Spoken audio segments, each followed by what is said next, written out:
If you are wondering why this story starts sadly, don't worry because by the end of this story you will understand why we go through some things. Sit down. Let me give you this hot gist. Once upon a time, in a quiet town in southeastern Nigeria, a baby girl was born. Her name was Nola. From the moment she took her first breath, life already tested her. Her mother, Kemi, died during childbirth. The baby survived, but the mother went just like that. Nola's father, Tunde, was a palm oil merchant who traveled across towns, selling goods. Sometimes his trips kept him away for weeks. How could a man like that raise a baby alone? He called his younger sister to help him. Auntie Bisi moved into his house and became like a second mother to Nola. She bathed her, sang her lullabies, and carried her everywhere. Nola loved her so deeply she called her mama. Whenever Tunde returned from his journeys, he brought home little treasures, a small bracelet, roasted plantain, or colorful fabric. At night, he told Nola stories of the places he visited. The little girl listened wide-eyed, laughing whenever he mimicked traders at the market. But when Nola turned 6, everything changed. Bisi got married to a teacher from a nearby town and moved away. Nola cried for days. She couldn't imagine life without her. Seeing his daughter's sadness, Tunde decided to remarry. That was how Sade entered the picture. At first, Sade was the perfect wife and stepmother. She pampered Nola, braided her hair neatly, and took her to church and the market. Tunde was relieved. At last, his daughter had a mother again. But 9 months later, Sade gave birth to her own daughter, Amaka, and everything flipped. The love she once showed turned to bitterness. She began treating Nola like a stranger. Whenever Tunde was around, she pretended smiling and calling Nola, "my dear daughter." But once he traveled, her mask fell. She scolded the girl over tiny mistakes, made her scrub floors, and sweat till her hands hurt. She was only 7 when this started. She didn't understand why her stepmother's heart had turned cold, and she was too afraid to tell her father. What if Sade punished her worse when he left? So she kept quiet and bore her pain alone. Years passed, and things grew worse. Amaka, her half-sister, copied her mother's cruelty. She mocked Nola daily, calling her maid and motherless child. During moonlight gatherings, when other children danced, Amaka would speak bad of her sister and even tell them Nola is her personal house girl. Nola would stay in the shadows, pretending not to hear. As Amaka grew older, she became lazier. She made Nola do everything: cooking, washing, fetching water. Nola would even wash Amaka's hands after she finished eating. She dared not complain. Every morning before dawn, Nola would walk to the stream with her calabash, while Amaka spent her day gossiping and spreading rumors around the neighborhood.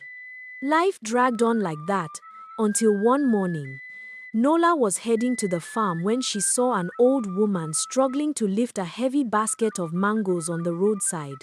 Without hesitation, she helped her carry it all the way home. "Thank you, my child," the woman said, touched. "You were raised well. Who is your father?" "I'm the daughter of Tunde, the palm oil trader," Nola replied. The woman's eyes brightened. "Ah, Tunde's child. Please greet your father for me." A week later, the old woman came to Tunde's house with her son, Dapo, a tall, well-spoken young businessman from Lagos. They came with a proposal. Dapo wished to marry Nola. The old woman was certain Nola would make a good wife for her son, and soon the wedding commenced. It was beautiful. Nola moved to Lagos with her husband, leaving behind her years of misery. Back home, Sade and Amaka fumed with jealousy. How could the same girl they despised end up married to a successful city man? Their bitterness only deepened when Nola gave birth to a baby boy 9 months later. Life in the city was much better, and when Nola gave birth to her first son, the naming ceremony was a sight to behold. A year after Nola's wedding, Amaka married her childhood lover, Kunle. He was comfortable and kind, and he adored her. But there was one problem. Amaka had become prideful and lazy because of her mother. She refused to cook, clean, or do anything in the house. When Kunle complained, she snapped at him. You think I'm your mother's maid? If you're hungry, go and cook for yourself, she said. Some days Kunle had to go fetch water by himself. Can you image my people? If you are still here, subscribe to Stories of Africa because the pepper soup is about to pepper. Eventually, Kunle became weary and hired a maid named Titi. Titi was polite, hard-working, and made the home peaceful again.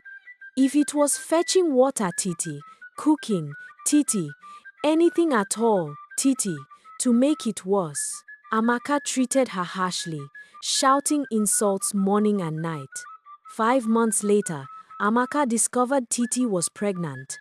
She exploded in rage. What nonsense is this? You're leaving my house today, she screamed.